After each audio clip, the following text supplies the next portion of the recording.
Magandang morning, Luzon, Visayas at Mindanao.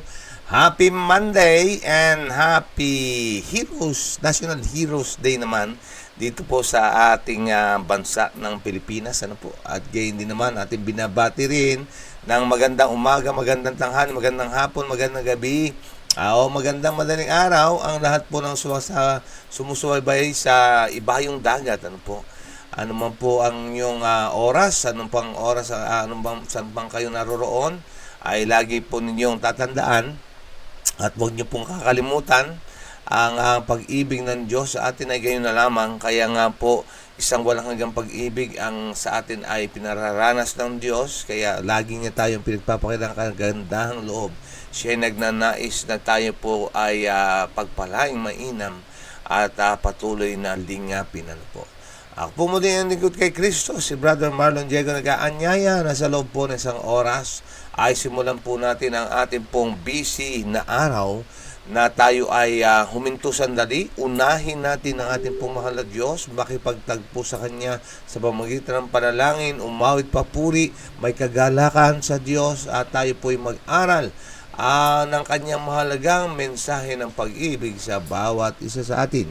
Atin pong binabati ang ating pong mga kamanggagawa sa Panginoon sa pamamagitan po ng Google Meet at patuloy po ang inyong pong mapapakinggan. Ito po ay recorded videos sapagkat magpahanggang ngayon ay wala pa rin po kaming internet at nag-load lang ang aking anak at nakaki-hotspot. At kaya nga po hindi natin kaya na magsabay ang FB at ang Google Meet sapagkat maglalag ang video at kaya hindi naman ay uubusin ang load agad-agad.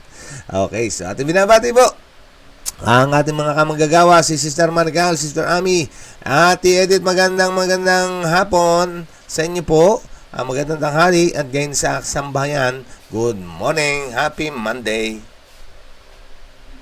Magandang morning po sa ating lahat. Magandang tanghali din po dito pala sa amin. Muntik ko na rin makalimutan, Brad Man. Kung nasaan ako. So anyways, happy morning devotional po sa ating lahat. At salamat sa Panginoong Diyos at iningatan po kayo at nakabalik kayo ng maluwalhati sa inyong tahanan. God bless po sa lahat, kila Ami at sa aking mga apo at pamangkin dyan sa Bataan. Salamat po.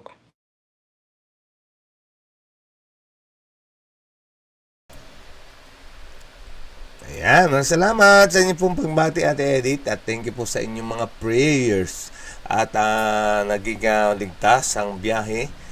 Inabot nga pa na kami ng malakas na ulan doon po sa NLEX kahapon nung pauwi kami. At nawa ay kayo naman ay hindi po kayo napaano po at naging maligtas ang inyong pong buong pamilya sa panahon po na yan. Okay, so thank you Lord at aming nakatagpo ang aming nanay, malusog, malakas at kayo din ay naging blessing sa amin talaga. Okay, so thank you Lord. Okay, atin pong binabati ang iba natin pong mga kasamahan namimiss na namin ng pagla-live streaming. At nawa ay ang PLDT naman ay mabagbag ang kalooban na kanilang tugunan ang araw-araw na halos pagtawag ng Sister Imelda. Okay. So atin po binabati si Manang Melda Gustilo, Sister Flor Sanoria, si Nanay Esther Kaibigan Tabian, Sir Carby Velasco Rojas, Sir Jennifer Casimo, Mark Perly Garcia, Brother Jerome Bitog, Sister Lea ni Gregorio Evangelista, at gayon din naman po ang ating kapatid Domingo Ligaya Santiago Domingo, Sister Arsenia Marioles, ating kapatid Rogen Pajares, Sister Jesusa Austria, si Raul de Caso, Sister Judy MacLive, Sister Janet Maribeliosa Hinampas, Sir Cyrus Bermejo, ang ating layman dun sa Hillview, Brother Edmond Valdez, at Tonton Agulto, aking kasama na hanap buhay, Sister Marina Langrio, ating kumpare kaibigan na nasa Denver, Joe Aaron at kanyang buong family, gayon din si Sir Joey Silva, At ganyan din si kapatid Davic Delor Celiesa Cain, si Sister Efren Portes, Brother Marlon Bendo, sorry, at ganyan din po si Pastor Marlon Sakdalan, at ganyan din si Ate Gina. At samantala atin pong binabati rin yung ating pong mga kamag-anakan sa Diego Villacorte, Kiambao, Galarce, Santos Clan, Susemelda, at ang ating mga kasamahan sa hanap buhay, mga katubig, ay bagaman din naka-live ay pag napakinggan nyo po ito, gising-gising na. At tayo po ay mag-morning devotional. At ganyan din naman po, atin po binabati rin naman yung atin po mga sponsors and followers at pinasasalamatan din naman po. At ganyan po atin po binabati ang lahat ng Happy National Heroes Day. Yan. At holiday ngayon sa Pilipinas. At pinagdiriwang ang araw ng mga bayani. Kaya nga po, isang masigabong palakpakan ang ating ibigay at isang maganda malaking pagsaludo sa ating pong mga bayani na nag-alay na kalang mga sarili para sa atin pong kapayapaan. Okay.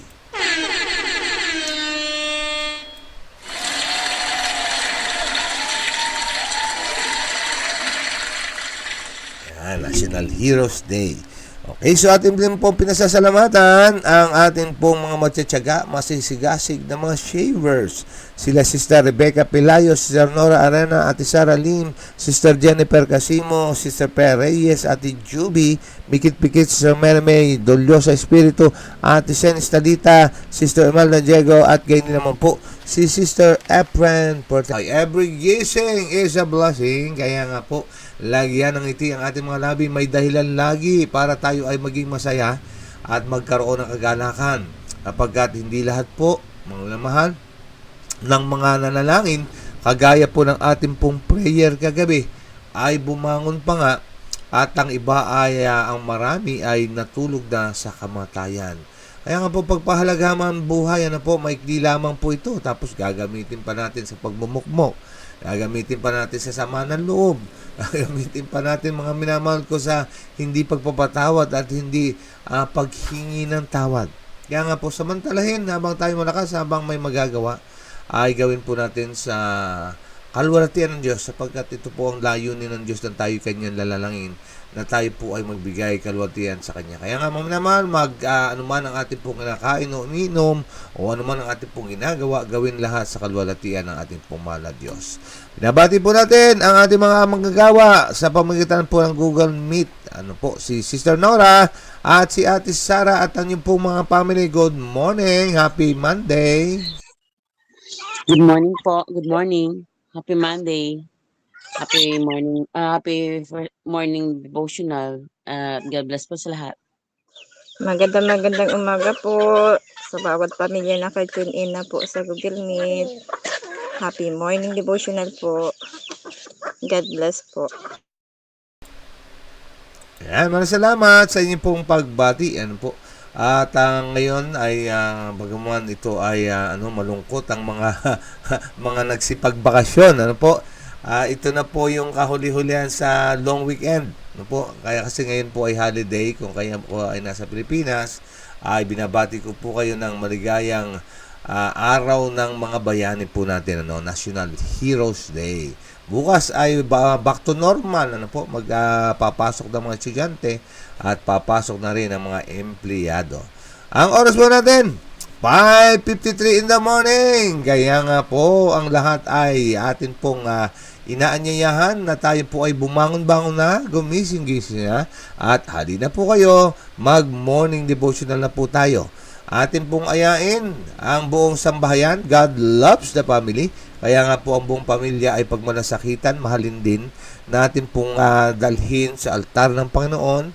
At sa ilalim ng bandera natin pong Prinsipe Manuel ay magsasabi ang lahat, "As for me and my house, we will serve the Lord." At paalala po anuman po ang ating pong ginagawa ngayon, yung pong ating pong buhay na kinabubuhay ngayon, at ang ating pong pamilya na tinatatag ngayon, yan po mamalaman ko ay paghahanda sa pangwalang hanggan. Kaya nga masanay na po tayo dito pa lamang sa lupang ito na tayo po ay ginagawa natin ang mga activity ng kalangitan. Akin po kayo inaayahan na tayo po ay manandaling manalangin. Mapagpalang Ama, Diyos kang dakila, walang iba po nakagaya po ninyo. Sa inyo pong banal na harapan, kami po'y nagpapakumbaba at buong respeto at paggalang namin po kayong sinasamba sa Espiritu at katotohanan. At sa inyo po ring harapan, kami po'y nagpapakumbaba upang amin pong aminin, kilalanin, at pagsisihan at hingin ng tawad ang aming mga pagkakasala. Ipagpaumanhin niyo nawa ang aming pong mga pagsalangsang.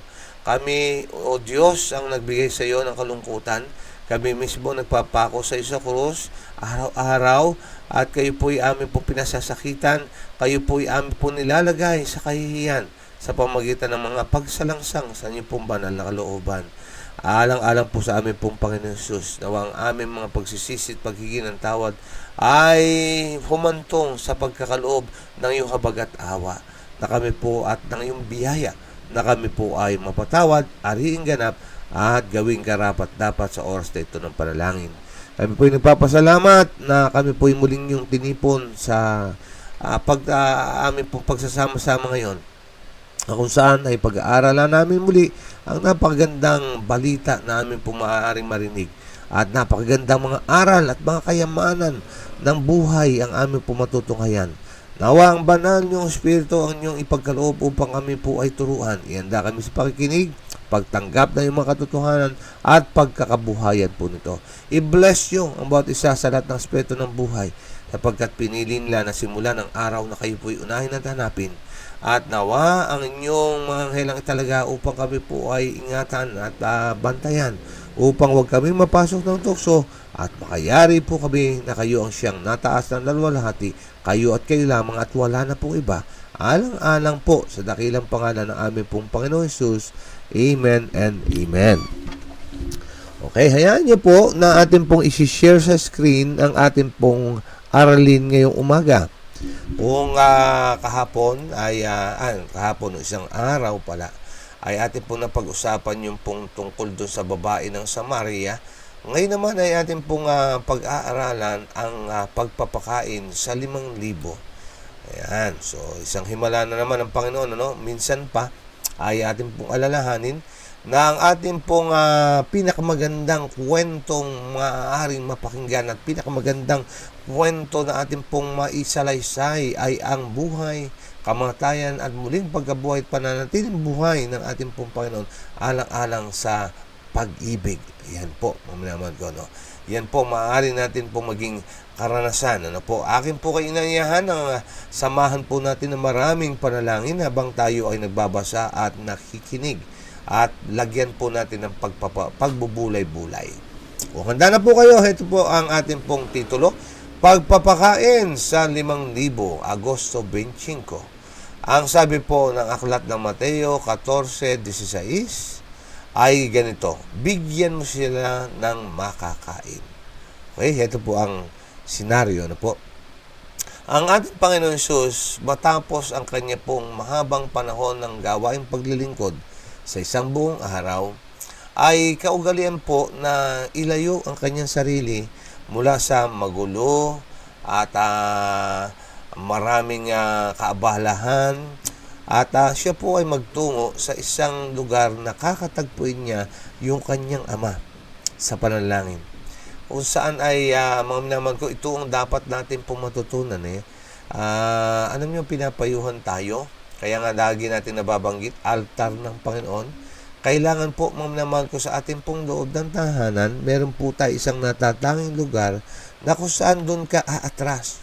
Matapos ang mahabang panahon ng pakikipagbaka sa buong maghapon, ay magtutungo tayo doon at kagaya ng ating pong Panginoon Jesus, ay sasalok tayo ng panibagong pagpapasigla. Magre-refresh tayo, mga minamahal ko, no? At yun po ay napakasadyang kailangan. Okay, so yan po ang ating pong Panginoon Jesus. Ito po ang istorya. Inaakala ng mga alagad na umalis na sila kung saan hindi sila matutuklasan. Ngunit sa sandaling nakalimutan ng karamihan ang banal na guro, nagtanong sila, nasaan siya? Napansin ng ilan sa kanila ang direksyon kung saan nagtungo si Kristo at ang kanyang mga disipulo. At hindi nagtagal, isang napakaraming tao naghanap kay Kristo Ang mga bagong dagdag ay ginawa sa bilang na ito hanggang sa ang kongregasyon ay binubuo ng hindi bababa sa 5,000 lalaki, bukod pa sa mga babae at mga bata mula sa gilid ng burol. Yan.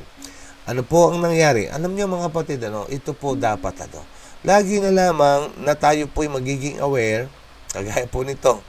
Sabi dito akala nila makakaligtas na sila sa maraming tao po, pero nabigo sila.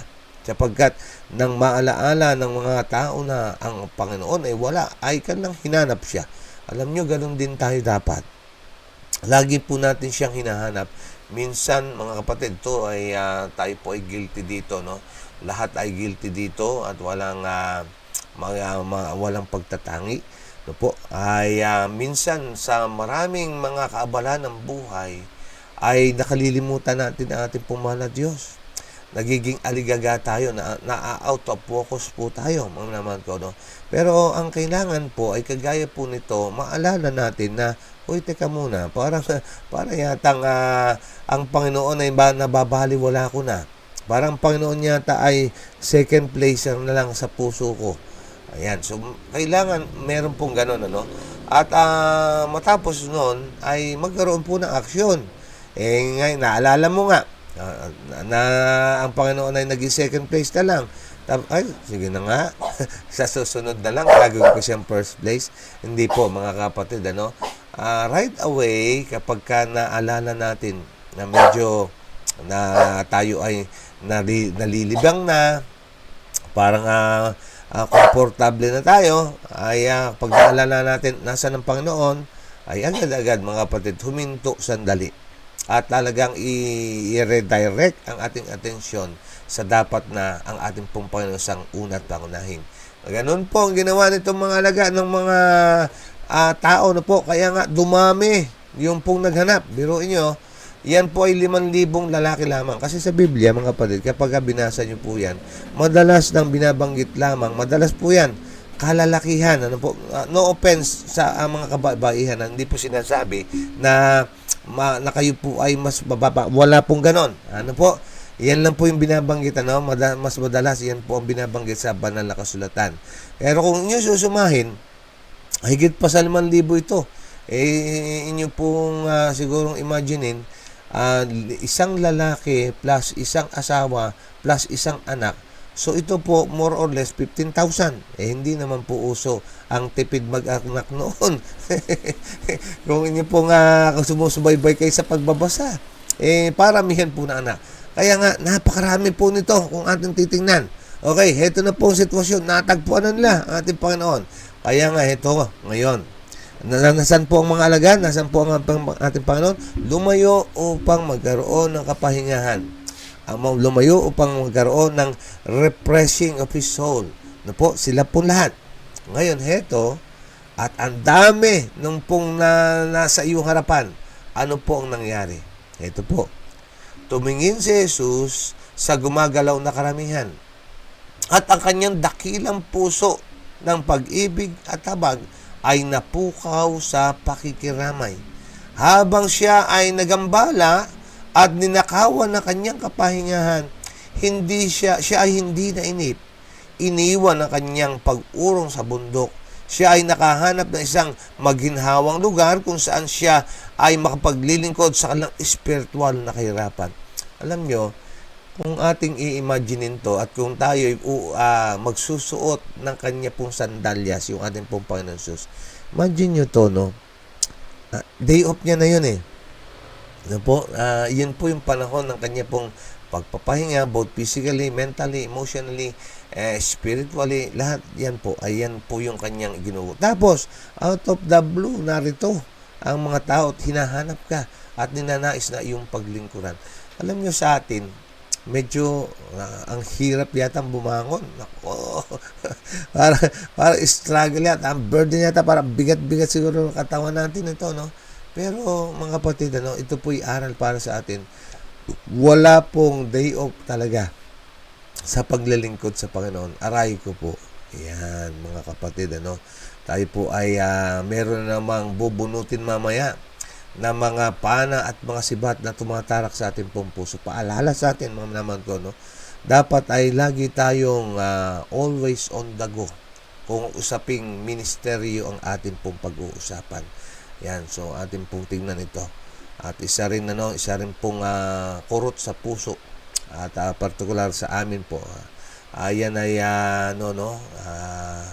atin pong nabibigo magkaminsan may kadalasang nagagawa. At patawarin tayo ng ating pong mahal na Diyos. At patapos po ito, ay sabi nga ni Sister Raquel, ang sunod ay dapat ay paggawa nga naman, pagkakabuhayan. Okay, so ano pong sabi? Ang mga tao ay nakinig sa mga salita ng awa na malayang dumaloy mula sa labi ng anak ng Diyos. Narinig nila magandang salita. Napakasimple at napakalinaw na sila'y parang balsamo sa Gilead sa kanilang mga kaluluwa. Ang pagpapagaling ng kanyang banal na kamay ay nagdulot ng kagalakan at buhay sa namamatay na at kaginawan at kalusugan sa mga nagdurusa ng sakit. Okay, ano pong nangyari? Okay, ito po isang refleksyon ang sumagi sa aking isip habang aking binabasa. Mga minamahal ko, hindi ba't itong mga ito'y nag-effort na hanapin ang Panginoon? Nag-effort sila na makaulayan ang Panginoon at mapakinggan ang kanyang tinig. Pumunta tayo sa panahon natin. Ang sabi po ng butihing propetisa, madalas kong binabanggit ito, marami sa atin ang naglalaan ng isang personal na debosyon sa Panginoon, ngunit nabigo silang matagpuan ang Panginoon at nabigo silang tanggapin ang pagpapala. Anong nangyari, brother? Bakit ganon? Nagdaan na nga ng personal devotion, hinanap na nga gumising na nga ng maaga. Mga kapatid, ang sabi ng propetisa, nilinaw niya, sapagkat sila'y mga abala. Ano po sinasabi? Kapag tayo po ay out of focus, kapag ikaw ay physically present but mentally absent, ano pong saysay? Okay, nagpunta ka sa church, ang layunin mo pagkatagpuin ng Panginoon. Habang nandoon ka naman sa church, oo nga't nakatingin ka, abay, malayo naman ang iyong tingin. Sabi nga ng awit, malayo ang tingin.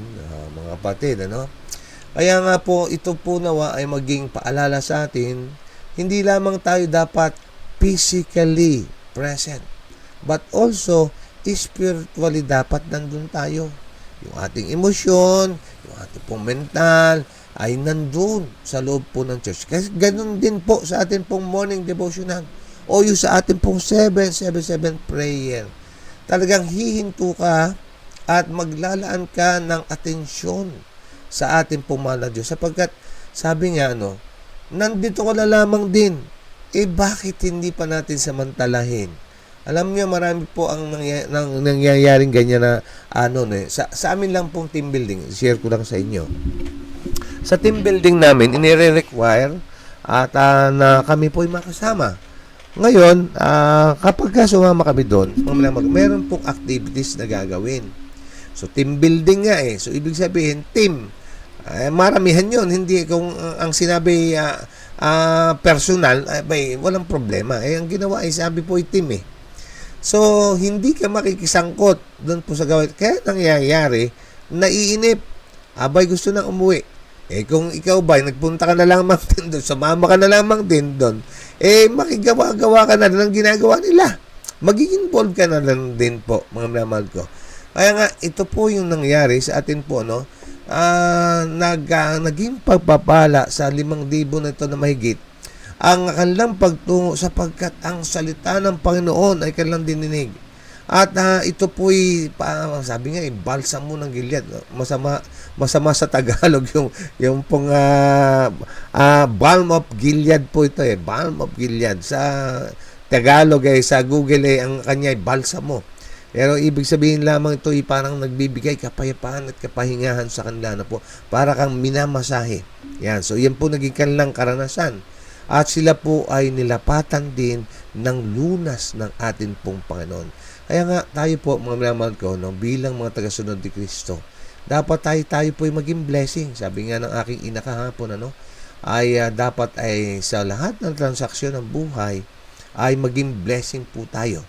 At sa katunayan, sa kanya pong blessing na binigay, ay kanyang pinaalala na ang pangunahin na inyo pong aalalahanin ay ang pagiging blessing nyo rin. Okay. Ang sabi po dito ganito, ang araw na iyon ay para sa kanila na parang langit sa lupa. Yan po mga kapatid ko, no? Nawa ang ating pong pakikipagtagpo sa Diyos ay yung pagpunta sa church, Sabat man yan, o yan po man ay midweek o vesper o sa ating pong pagtitipon online, dapat po mga minamahal ko, ang ating pong damdamin ay heaven on earth. Hindi po yung nasa loob tayo ng church ay parang sinisilihan na tayo na, gustong-gusto na nating umuwi. Ay mga kapatid, biruin mo, nasa uwian ka na nang sa loob ng 6 na araw, patapos yung ikapito na hinihintay mo, nung dumating, nung nasa loob ka ng church, para kang sinisilihan. Abay, wag naman. No? Kasi ito po ang tagpo na langit sa lupa. Yung panahon na kasama mo ang iyong tagapagligtas. Yung panahon na ikaw ay parang nakaupo sa puno ng sikomoro. Yan po yung mga madalas na binabanggit. O yung puno ng nakalimutan ko tuloy yung puno na yon, yung pinatay ng Panginoon dahil walang bunga. Yan, so yan po ang ating pong magiging tagpo, langit sa lupa, yung panahon na ikaw ay nakikipagtagpo sa Panginoon. Anong sabi dito? At sila ay lubos na walang kamalay-malay kung gaano nakatagal mula nang sila ay kumain kahit ano. Alam niyo, pagka ang ating pong Panginoon, kapag ikaw ay talagang nasiyahan doon sa tinig ng Panginoon, yan po yung puso't isipan mo. Kahit anong oras ka umuwi, hindi mo mararamdaman ng gutom, lalo na kahapon, kahapon ba yun? Anong Sabat? Nagkaroon po tayo ng Santa Cena. Anong oras tayo umuwi? Di pa pasado as 12, mag-aalauna na nun, pero hindi mo naramdaman ng gutom sapagkat ang iyong isip, ang iyong puso ay nakatuon dun sa gawain ng pagkipagtagpo sa Panginoon. Pero kapag ikaw ay medyo malagihay lang o sabi nga ng lukewarm. Ano ba yung lukewarm? Yung maligamgam. Yon. Kapag ikaw ay maligamgam, ay talagang inip na inip ka. Pero hindi ko naman sinasabi sa mga nagsesermon na paabutin nyo na alauna, ha? Hindi po, mga kapatid, Hindi po ganon. Ang sinasabi lang natin, kapag sa piling ka ng Panginoon, ay kahit na medyo tumagal ang ating pong pagtigil sa church o dito man, ay ikaw po ay hindi naiinip. Okay nga dito, hindi nila na malayan anong oras na yung huli nilang kain. At nang lumubog na ang araw, biruin nyo to, umaga hinanap at pagkatapos ngayon ay lumubog na ang araw. Ang sabi dito ay nagsilapit sa kanya ang kanyang mga alagad at sinabi, ito ay isang ilang na dako at ngayon ay lumipas ng panahon, paalisin mo na sila upang sila ay magsiparoon sa palibot-libot na bukid at sa mga nayon at makabili ng kanilang sarili ng tinapay, sapagkat wala silang makain. Sumagot siya at sinabi sa kanila, bigyan mo sila ng makakain. Oy, mga kapatid, ilang na lugar ito at alam ng mga alagad na sila po'y nagugutom na at alam din ng Panginoon ang kanilang pong pangailangan at ang sabi ng Panginoon ay bigyan sila ng makakain. Biruin nyo, ito po ay mahigit sa 5,000. Minsan pa. At ang sabi ng Panginoon ay bigyan sila ng makakain. Ngayon, naturally, yung mga alagad po ay normal ang kanila pong pagtugon. Nagulat at namangha, sinabi nila sa kanya, pupunta ba tayo at bibili tayo ng 200 denaryo ng tinapay at bibigyan sila ng makakain? Sinabi niya sa kanila, ilang tinapay mayroon kayo? Humayo kayo at tingnan. At nang malaman nila, ay sinabi nila, 5 at 2 isda. At inutos niya sa kanila na excuse me po. Medyo nabasa tayo kahapon, po. Ang sabi dito ay Ilang tinapay man sila? 5 at 2 isda. At inutos sa kanila na paupuin sila lahat ng na nagpupulo-pulutong sa luntian damo. Pinagputol-putol niya ang tinapay at binigay sa kanyang mga alagad upang ihain ang kanilang lahat. Sa kanilang lahat. Siya ay nagturo sa mga tao ng daan tungo sa pagkaroon ng kapayapaan at kaligayahan ay kasing isip ng kanilang temporal na pangailangan gaya ng kanilang spiritual na pangailangan. Opo, mula po sa 5 tinapay at 2 isda, nakapakain po sa higit sa 5,000. At sa katunayan, kung babasahin niyo yan, ay nakatipon pa po sila ng 12 bakol na sobra. Ano po sinasabi? The more you give, the more you will receive. Kaya bawal ang maging madamot. Mga kapatid ko, no? Kailangan bukas palad tayo, bukas puso tayo sa pagbibigay. Kaya nga, ito rin ang isang magandang maintindihan. Opo, maminamal ko sa mga ngayon ay may pagkabalisa, ngayon ay maraming inaalala. Huwag po kayo mag-alala. Sapagkat ang ating pong mahal na Diyos, hindi lamang po ang inyong spiritual na kagalingan ang kanyang iniisip, kundi maging ang inyong pong pisikal na pangailangan. Siya po ay aware at siya po ay may kahandaan na ito po ay ipagkaloob. Ang nagiging problema lang natin ay ang atin pong nauuna, hanapin yung pinagkakaloob at yung nagbibigay, hindi. Pero maliwanag po ang sabi, Matthew 6:33, but seek ye first the kingdom of God and His righteousness. Yan po ang bahagi natin. And all these things shall be added unto you. Kaya nga marami po ang nababalisa, marami po ang mayroong kaguluhan ng pag-iisip, sapagkat inuuna yung hindi nila dapat unahin. Inuunang hanapin yung all these things shall be added unto you.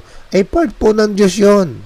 Kapag natagpuan nyo yung Diyos na hinanap nyo siya ng yung buong puso, right away, mga minamahal ko, yung blessing kasabay na po. Kahit wag nyo na po hanapin yon, package deal, mga minamahal ko, ang kailangan lamang ang ating pong Panginoong Hesus, yung ating pong Panginoong Diyos, ang ating pong unahin. Alam niya ang pangailangan mo at siya po'y available lagi na ito'y ipagkaloob. Okay, so yun po yung ating pong talakay na nalibang ako, no? Ang dami ka na sinabi. At napakaganda kasi dito, no? Napakarami nating natutunan at marami tayong marereplikan. Nawa ay ngayon po tayo po'y dadako na sa ating pong sharing time. Ating pong pag-aralan pa. Ating pong tingnan pa. Ano ba ang ating pong nakuha mula dito sa pagpapakain ng 5,000? Paano natin nadama ang pag-ibig ng Panginoon? Paano ito mag-a-apply sa buhay po natin? Ano po ang mga same situations na maaari nating i-share dito upang patibayin yung ating pong pag-aaral ngayon? Kaya inaanyayan ko po kayo na kung meron po kayong nais na ibahaging karanasan, mga personal na testimonya o mayroon kayong mga nais na ibahaging mga teksto ng Biblia, maaaring ito ay magsusuporta dito sa ating pag-aaral, ay welcome na welcome po kayo. Okay, Sister Imelda, sige po, go ahead. Thank you sa iyong pangunguna. Mapagpalang bagong araw ng, ano ba ngayon, Lunes sa ating lahat. Purihin po natin ang Panginoon sa kanyang kabutihan. Siya ay mabuti sa lahat ng oras. Siya ay nagbibigay sa atin ng kalakasan, kalusugan at mga biyaya at pagpapala sa umagang ito. Ang Panginoon lang siyang maging pangunahing prioridad po sa ating buhay, ang unahin ng kanyang kaharian ng Diyos. At sapagkat sa pangunahing ang kahulugan na hanapin natin ng kaligtasan sa kaharian ng Diyos, dahil higit na mas mahalaga ang kaligtasan kaysa sa kayamanan sa mundo.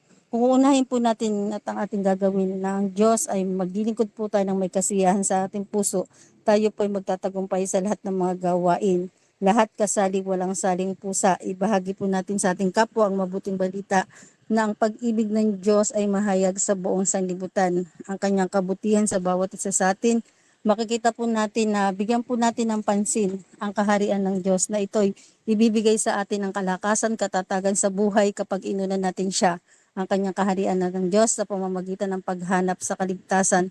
Mamuhay po tayo ng may pagsunod sa Kanya na ipahayag ang mabuting balita sa ating mga kapwa at patuloy po tayo magdasal at magpuri at pagsamba sa mental, physical, social at spiritual na lamugo tayo na tumugon po tayo sa Kanya kagaya po sa pagpapakain ng mga tao Nakita po natin dito kung gaano ang pag-ibig ng Diyos sa pamamagitan ng 5 tinapay at 2 isda, napakain po ang lahat at may sumobra pa. Kung tayo lamang po ay talagang magtitiwala sa ating Panginoon, makikita po natin na napakabuti po talaga ng Panginoon na hindi tayo pinapabayaan kailanman.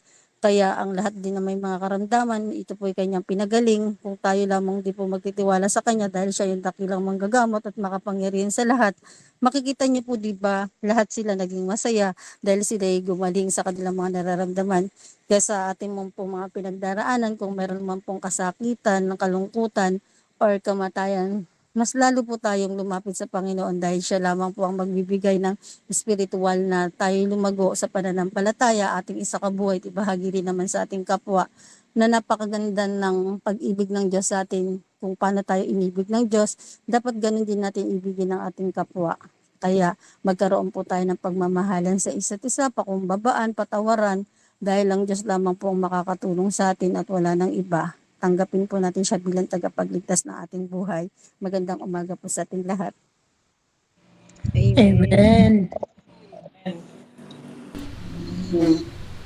Amen, Sister Melda. Yan, thank you sa iyo pong pag-share. Natatangi din na akin pong matapos ng share ni Sister Melda.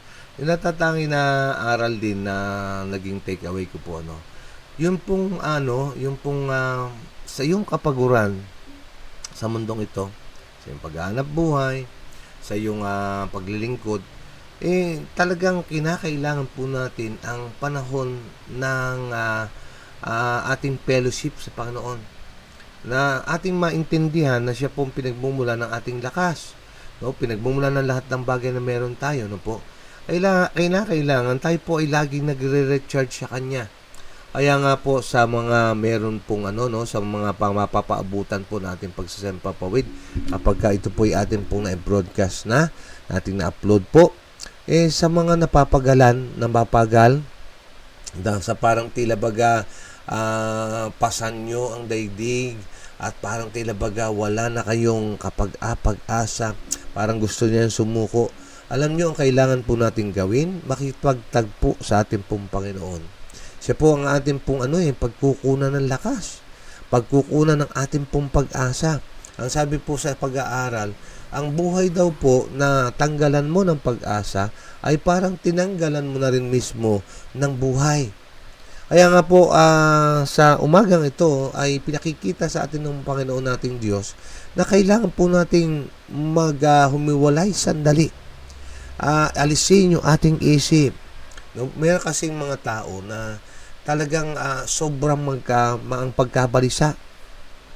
Kagaya ng na yung may nagkikwento ko na rin to minsan po. Yung aking lola na nagpalaki sa akin. Talaga naman pagka sinabing kabalisahan ay punong-puno na kabalisahan. Sabi niya, hoy, kayo naman, ako lang kayo nag-iisip ng ating pong ng problema natin. Kayo naman dyan kampante lang. Alam mo mga kapatid, kapag ka meron kang Diyos, pagka pinag-pray mo, gagawa ng paraan ng Panginoon yan. Pero hindi ko po sinasabi na wala kang gagawin, ha? Hindi po ganon, mga kapatid, Pero yung pong iyong pagkabalisa tanggalin at intindihin na kapag ka ang Diyos po ang gumawa, yun po ay mariresolba. Kaya, totoo naman, mga minamahal ko, kasi yung aming naging karanasan, ito po ay natutugunan. Yun pong laging balisa, hindi natulog, hindi kumain. Anong nangyari? Sakit. Mga kapatid, Yan, isa po yan, Huminto sandali sa iyong pagkabalisa at pumunta ka sa altar ng Panginoon at ikaw ay manalangin. Makita mo, meron pong kakaibang solusyon ang mangyayari. Magugulat ka pa, mga kapatid, sa tugon ng Panginoon sa iyong panalangin. Okay, Sister Maricar, sige po, thank you. Good morning din po sa ating lahat, mga kapatid. Sabi nga po ay sharing is caring and loving. Share ko lang po yung awit ng mga bata. Paborito po namin yan ng mga bata. Pagka sanabi ng may 5 tinapay at 2 isda, may 5 tinapay at 2 isda. May 5 tinapay at 2 isda ibinigay ng bata. Nanalangin si Jesus, dumami ang tinapay at dumami ang isda. So, yung nakakatuwa po yung mga awit na yun, mga kapatid. Isang simpleng awit ng mga bata. Pero, ito po yung pagtatanim na yung mga bata pa lang, hindi na maging madamot. So, yan po yung sa mga moral story na tinuturo natin sa ating mga anak. Na bata pa lang, siyempre, nakita po natin yung baby, di ba, nakatikom yung kamay. So, tinuturoan nating mga bumuka yung kamay ng bata kasi baby pa lang nakatikom mo na nga. Kaya bumuka para hindi na maging madamot habang lumalaki ay tinuturoan natin silang mag-share. So hanggang sa paglaki, nakakatuwa po na ang ating isang kapatid po ay mahilig po magpakain niya. Paborito niya magluto, tapos paborito niya mag-share. Pati mga ibon, pinapakain po niyan. Kaya nakakatuwa po isa nating kapatid na yun ang passion niya, magpakain po.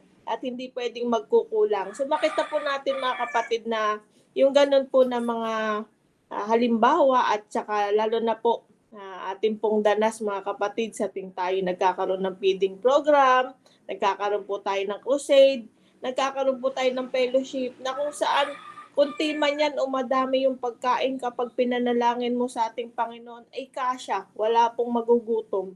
Kaya makita po natin ganun din po sa ating tahanan. Kapag may prayers, may basbas ng Panginoon, ano man yung pagkain na yan, napakasarap. So, yun po ang blessing po mga kapatid na sa ating buhay ay ano man po yung ibigay sa atin, anong meron po tayo ay ating pasalamatan. Ano binigay sa atin ni Jesus, pasalamatan po natin ano man yung ating paghaharap-harapan na magkakapatid, paghahati-hatian, ay napaka-blessing. So, ganun din po sa mga paggawain. So, gawain po, basta sama-sama, makita nyo po kahit na ano lang, gagaya ng Lamang Mission Group, lalo na pag may bayanihan tayo, nakakatuwa. Simula pa lang noon, linis tayo ng mga doon sa Lamang Mission Group, madami pong mga kalat, tulong-tulong po nung nalinis o susunod naman na hakbang. So ano po ng ganun na gawain, lalo na po pagka may community, damay din yung mga ating community services. Ayan po, tulong-tulong po tayo doon. Kahit saan tayo pumuntang lugar, nakita sama-sama tayo. Masasaya tayo, nagtatawanan pa tayo. Hanggang sa pag-uwi, nagkikwentuhan ba tayo? So, ganun po yung pag-ibig ng ating Panginoon na masasaya po tayo sa paglilingkod na basta sama-sama ba. So, kahit ano lang yung nakakatuwa po yung ganun Kahit ano paghaharapan, sharing yan. Tapos, na nagkikwentuhan. So, ganun po mga kapatid na tayo, basta masaya tayo sama-sama. Kasi ang tukso palagi pong naandyan yan. Pero kapag hindi natin yan in-entertain nga naman at tayo ay masaya, lalo nga po doon sa nababasa natin sa 7:7, lalo na yun sa verse, chapter 20 na naman na kada nagtatagumpay sila, kada ningi nila sa Panginoon, umaawit sila, nananalangin, nagpupuri. So napakasarap po ng mga ganun na. Kaya sa umagang ito ay patuloy tayong pinapakain ng ating Panginoon umaga at gabi. Kaya yun lang po yung ating kainin at ating pong namnamin na yung kanyang mga binibigay ng pagkain ay panghabang buhay po ito mga kapatid. Sangka pa ay tayo minsan reklamo tayo ng reklamo, anong lulutuin na naman ganun, pero ang ating Panginoon Diyos, buhay pa lang, ito na yung pagkain na patuloy niyang regalo binibigay sa atin. Yung appreciate po natin na mahal tayo ng Panginoon, ano man yung ating mga pinagdadaanan. God bless us all. Amen. Thank you, Sister Marican. Parang Amen. parang kilala ko yung sinasabi mo na yan, Sister Marican, ano? Yung kapatid na yan. At lagi namin pinagpipray na talagang maging totoo. Ito pong ating pong pinag-uusapan dun sa kapatid na yon. Talagang passion niya ang pagbibigay at pagtulong. At nawa ay kagaya po nitong senaryo na to na habang nagbibigay dumadami. At later on ay nung after ng feeding, meron 12 pa na sobrang bakol. Mamanaman ko, nawa sa kapatid nating ito ay ganun po ang ipagkaloob ng Diyos. I-bless ng Panginoon ng sagana. Okay, Ate Sara, sige po, go ahead. Good morning po at happy Monday po. Alam niyo po ba nung, Saturday talagang sobrang na-amaze ako kay Sister Marlene. Yun po talaga ang, talagang ka-amaze-amaze po talaga yung, kalagayan niya. Tunay nga pong, nakapagpatotoo pa po siya. Kumbaga mababakas mo sa kanyang, pangangatawan yung lakas po ba, dahil po kasi yung ginawa niya na pag-focus sa Panginoon ay gano'n na lang. Kaya hindi mo mababakas sa kanya na may sakit siya, may ano, talagang ang aano mo sa kanya, eh, talagang lubusang pinagaling ng Panginoon. Kumbaga, kahit po, sa kalagayan niyang hirap na hirap siya, pumupunta pa po siya sa church, kung kakayanin rin lang ng katawan niya. Talagang na-amaze po ako sa kanya, gano'n na lang po ang paniniwala, pagtitiwala at pananampalataya niya sa ating Panginoon. Ah, Tunay nga pong, nararapat na mag-focus sa pakikiharap sa Panginoon. Yun po ang, na-feel ko sa kanya noon, na tunay ngang, lubusan ang paniniwala niya at pagtitiwala sa ating Panginoon. Alisin po ang anumang, isipin. Kasi po tayo 'pag halimbawang ang tama po, ikaw Brother Marlon, na nasa church na tayo, kung ano-ano pang iniisip. Kumalam lang ang sikmura, iisipin na, "Ano kayang dapat ulamin ngayon?" Eh, hindi pa pala nakahanda. Kumbaga, isa na po ako dun. Pero hindi ko po iniisip na yung kung ano ang kakainin o kung ano ang uulamin. Ang inaano ko lang po, minsan hindi po ako naka-prepared na kung ano yung uulamin namin sa araw ng Sabbath. Kung ano na lang, ganun ganun po kasi ako, eh. Ganun po ang, ayaw kong, mangyari pa, yung kung kailan yung Sabbath hindi ako naka-prepared. Ah, ah, 'Wag kung ano-ano pong iisipin pa, kumbaga 'pag, naandun ka sa tahanan ng ating Panginoon. Sapagkat, ba't kailangan pa po na nating mag-isip, eh, nasa harap na po tayo ng tagapagbigay, ano po, 'di na dapat pang mag-alala pa. Kumbaga, ang tanging dapat gawin ay manampalataya nga po, maniwala at magtiwala, sapagkat kaharap na natin ang tagapagbigay ng mga biyaya, ng, kagalingan, ng kapatawaran at lubusang, tagapagbigay ng buhay na walang hanggan. Wala pong, dapat pang isipin pa. Wag wag pong magulumihanan ba sa anumang mga bagay ang bawat isa sa atin. Maging kampante na po tayo, sapagkat nasa harap na po natin ang ating Panginoon. Yun lamang po. Amen. Amen, Ate Sara. Napaganda na sina ni Ate Sara na yan, ano, kay Sister Marlene nga naman, ano. Alam niyo, yan, kung hindi niyo po kilala ang aming kapatid na Sister Marlene, matindi ang kanyang naging karanasan, yung kanyang sakit, eh. Na kung makikita lamang natin siya, mga kapatid, ito po'y butot balat nung aming pong dinadalaw. Pero, makita niyo na yung kanya pong mga nilalabas ng labi niya, laging papuri sa Diyos at pananampalataya sa Diyos, na sa Diyos lamang siya nangahawakan. At yun nga, nakita natin gumaganda na yung katawan niya, medyo tumataba na si Sister Marlene. At nakita natin yung kanyang patuto, nakakakilabot nga naman. Alam niyo, tama yung kay Sister, kay Ate Sara, mga kapatid, nag-aalala ka ng bigas na isasaing mo. Abay, palabigasan yung harap mo. Ano naman ba yun, mga kapatid, kaharap na natin ang provider, po, mga kapatid. Tapos nag-aalala ka pa kung, ano kaya ang bigas ko? Aba, mga kapatid, yung nagpo-provide, kasama mo na, kaalayan mo na, ang maliban na lamang na hindi mo siya talaga pinapansin. Paano ka mapagkakalooban ng iyong provider kung ikaw ang mismo ang umaayaw? Kaya nga, ang kailangan sa ating pong pagkipagtagpo sa ating pong mahal na Diyos ay nakapokus tayo. Alisin ang lahat ng mga balakid na ating makatagpo siya at makita natin yung blessing, mga minamahal ko. Kita nyo to, no? Ito pa, ang gusto ko i-point out din sa inyo kung paano ang Panginoon nating Jesus. Kung yung pong mga tao na yon ay hindi kumain mula umaga hanggang gabi, ganun din po ang ating pong Panginoon Jesus. Sa mga tuwid, kung anong kanyang dinanas, ganun din ang naging karanasan. So, kung meron man magugutom, na mas maraming gutom, yung Panginoon po yon. Bakit? Kasi nagsermon. Tapos ay nagpagaling. Samantalang yung mga nandun, nakaupo, nakikinig, at nagpapagaling.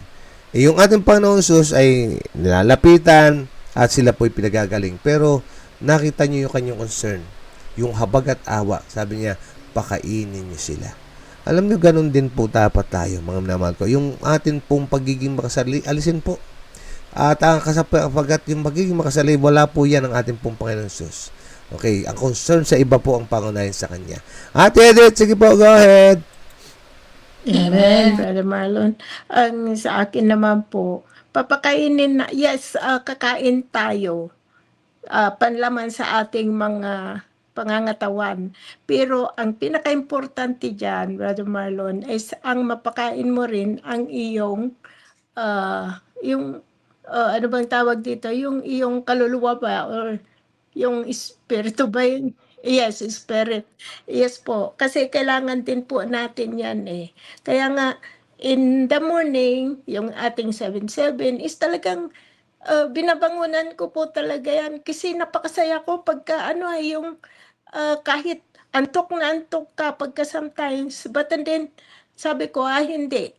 Babangon ako, magbubukas ako ng Bible, yung ganun. Maliban na lang po yung pag talagang naaantok ako, nung parang may kaunting pinagdaanan yung aking sugar na talaga pong hindi ako magising eh. Pero yun po, sabi ko, ay hindi ako dadalo. Kasi anong use po na ikaw ay dadalo doon kung hindi mo naman talaga yung kinoconcentrate yung iyong pinag-aaralan. Kaya tayo po is talagang kailangan natin ang ating Panginoon sa ating mga buhay. Kasi lahat na nga, sabi ko, binibigay niya sa atin eh. Tayo ay gumising sa umaga, makatulog tayo sa gabi, at tayo pa ay palagi niyang iniingatan. Bagaman sa akin nga, marami naman akong nararamdaman na mga pero okay lang po ako, wala akong iniisip na kaya sumunod ka lang. Yung pinagbabawal is okay na. Ayan po. Kaya napakabuti ng ating Panginoong Diyos. Kaya palagi po natin siyang unahin sa ating mga buhay. Ang asawa ko po kapag hindi ako bumabangon pa, alam niya na kung bakit hindi ako bumabangon. Pagka sabi niya, "Honey, hindi ka ba babangon? Eh, di ba linggo ngayon?" Or yung pag nagka-cancel po yung alam niya na eh. Kaya sabi ko, ay hindi, cancel. O okay. Pero lalabas pa rin po ako yan, magbubukas po ako ng yung Biblia kasi gising na po ako eh. So, yan po yung aking tapos babalik ako sa kanya pagka yung araw ng linggo, ganun. Kaya alam niya na tapos na rin akong nagbasa pagka ganun. Kaya napakabuti ng Panginoong Diyos. Kaya pakainin natin nag-iisip tayo kung anong iluluto kasi guilty po ako diyan eh pagka sometimes sabi ko ano ba na naman ipapakain ko yung gano'n po kasi parang naubusan ka na ng idea eh. Pero sa ating mga ibang mga kapatid na hahanapin pa rin yung kanilang anong isasaing na bigas, sa akin po is grateful kasi ulam naman yung problema kong lutuin. Ano pa kaya yung sa ating mga mahihirap na mga kapatid. Kaya tayo po as mga anak ng ating Panginoong Diyos, share the blessing. Yun din po yung sabi, di po ba?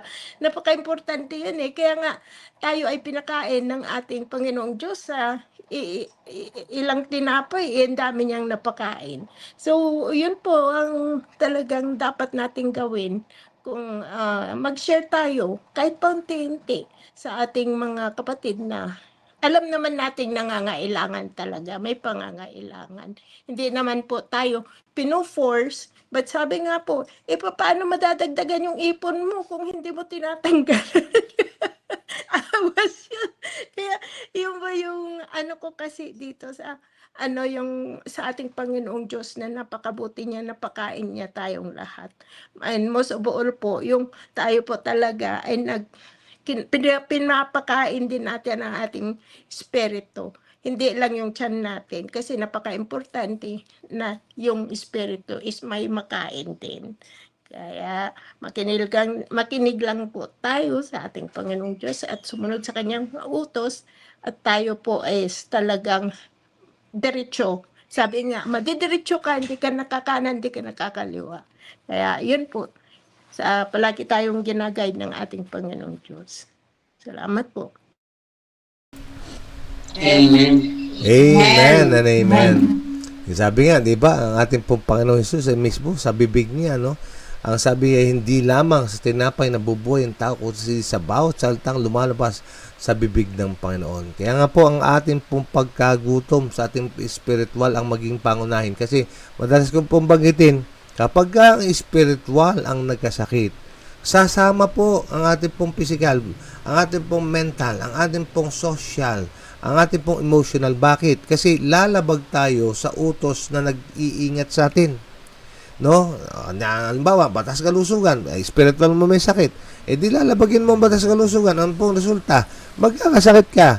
Ano pong na-apektuhan? Yung physical mo.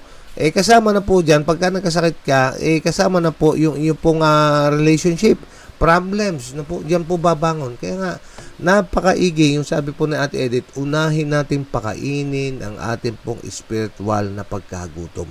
Unahin natin po na pasiglahin o gawing malusog ang ating pong spiritual na kalagayan. Ayan, maraming salamat sa inyong pong pagdalo. Maraming salamat sa inyong pang-share. God bless everyone. Shalom. Miss pa mga kapatid. Bye-bye.